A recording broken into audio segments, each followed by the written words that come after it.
I like working with bias binding on my quilts because it gives a nice smooth finish. However, I was taught that it takes more fabric to do bias binding than straight binding. And I thought, now that's interesting. How can it take more fabric? Well, it's not how much fabric is on the quilt. However, it's how it's cut and how it's produced.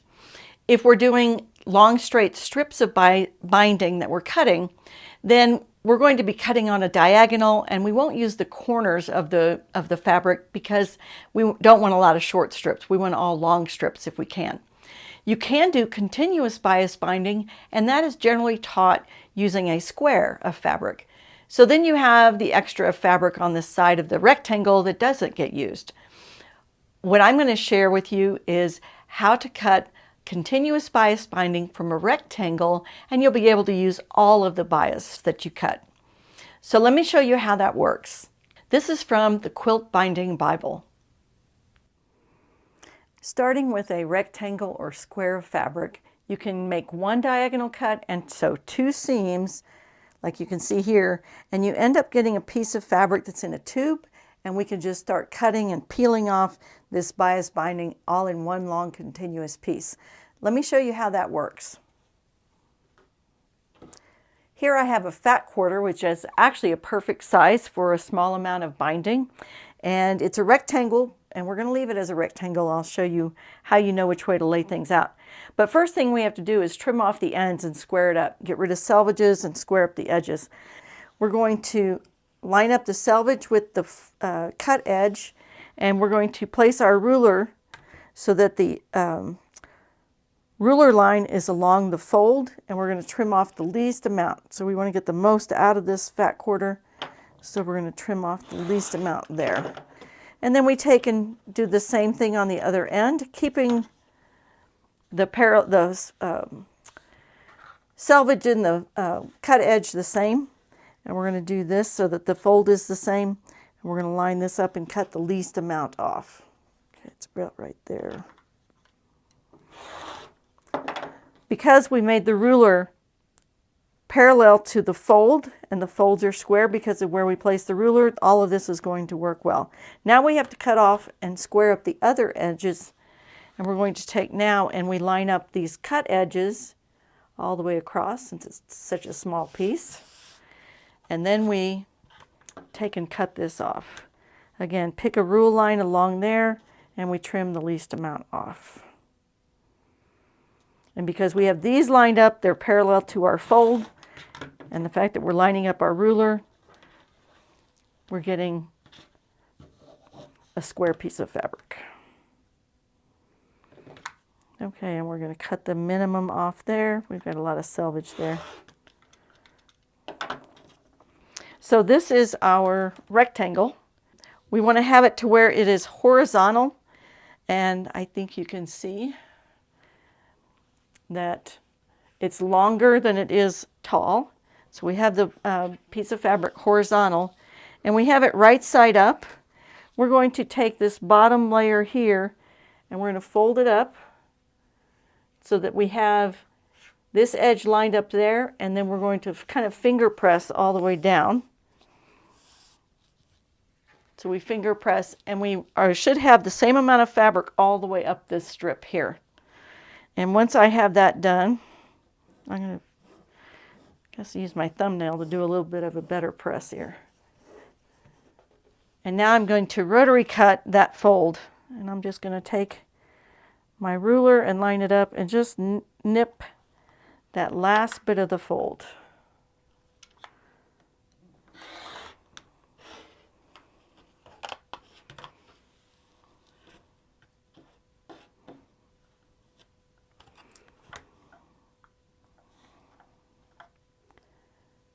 Just that last bit.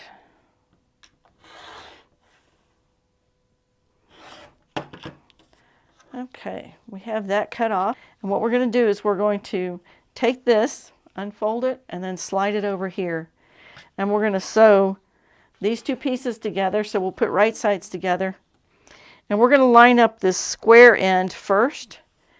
And that means that this point down here with the triangle, it's not going to have an ear pointing out. We're going to have this square down at this end, and then we'll line this up and the point will be right there at the edge. We're going to go ahead and sew that, and then we're going to press the seam open. I'll be right back. Here is the fabric now that I've sewn it together, and I have pressed the seam allowance open, and this is exactly where I sewed it on. Now before we cut, we're going to rotate this so that we have the larger size, the one that's the rectangular length. We're going to have that over on the left hand side. We're going to cut 2-inch strips. I've got that marked on my ruler, and we're just going to cut this first little bit, 12 inches or so of that width. And now we're going to take this and we're going to bring this point down here. We've already cut this off. We're going to take this point and we're going to match it up here with this top. And we're going to have this whole thing kind of twist around on itself, and we're going to sew this seam allowance. This one will start with a ear sticking out. That's the width of your seam allowance. And we're going to sew the seam all the way across here. And the end of it will look something like this. I'll show you whenever I get back from sewing this together. Here's the seam that I just sewed. And we have the ear that was sticking out, and it goes along here. And at the end, we're going to have about 2 inches sticking out off the edge. And turn it inside out. I should say right side out. And then we now have a tube that we can take and we can cut our 2-inch wide piece off of this. We can use the tail here as a guide that we carefully cut with scissors, following that line, and just continue using that end and making sure you don't trim it, making it narrower. You can also take and put a small mat in there, just making sure you have it in there, a small mat, and see where the edges are, and you can rotary cut this very carefully. And it is biased, so you don't want to pull and tug on it. But I can see where my end of my mat is right there.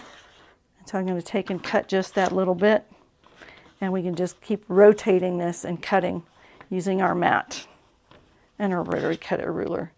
The other thing you can do is put this on top of your ironing board and have your mat on the ironing board, and then the ironing board slips into this unit. And we've got our 2 inches there. It's a little, there's a little nick in there, right, that one spot. So I'm going to make it a little bit wider and be able to trim that back a little bit. So I'm going to have that overlap just a little bit. Sometimes that happens. No big deal. And we need to get this back here. Make sure we know where our mat is.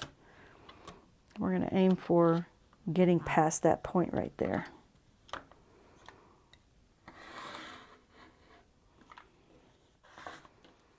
Okay. So I'll come back and straighten that up to 2 inches in just a little bit. Again, have your mat underneath there and keep cutting your 2 inches. So we'll get this back in line.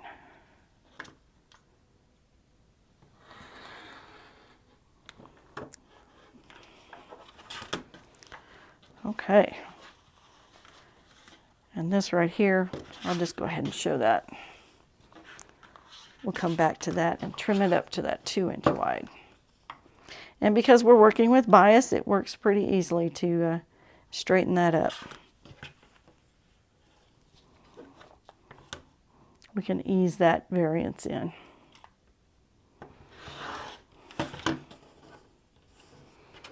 Okay, so we just keep cutting and we'll get our 2-inch binding that's continuous. As you work through this, make sure you have your mat between the 2 layers down in the tube. And then we're going to make sure, just keep double checking. You want to just make sure that you don't accidentally cut down into your binding. Just takes a little extra effort. So as we're coming down to the last part of it, we can still cut another 2-inch strip, and you'll see how it comes to an end. And we'll see if we can get more 2-inch out of it, because this usually doesn't work out this tight. But you'll want to measure and see, is all of the rest of this 2 inches wide? Quite often it's not. And it looks like it'll be close enough because we've got bias. It gets a little narrow. It's a little narrow right in there, but actually this looks great. Right in here, it's not wide enough, so I'm going to take and cut that off. And here's the pile, and I'm just going to wrap this up. I do not fold my binding in half. I just wrap it up. It kind of starts to twist on me, but the reason I don't fold it in half or press it in half is because you need more fabric on the outside than you do on the inside whenever you're working with your wrapping the binding around once you've attached it. So there's my binding that I need for 2 inches for a project ready to go. Okay, so now we have our long continuous bias binding. We made 1 short cut, 2 seams, and then 1 long cut. And that takes a little bit of effort. However, it's worth it because we get the use of all of our fabric. So that's how to do continuous bias binding. I'm Marci Baker. Thanks for joining me. I hope you enjoy your quilting even more.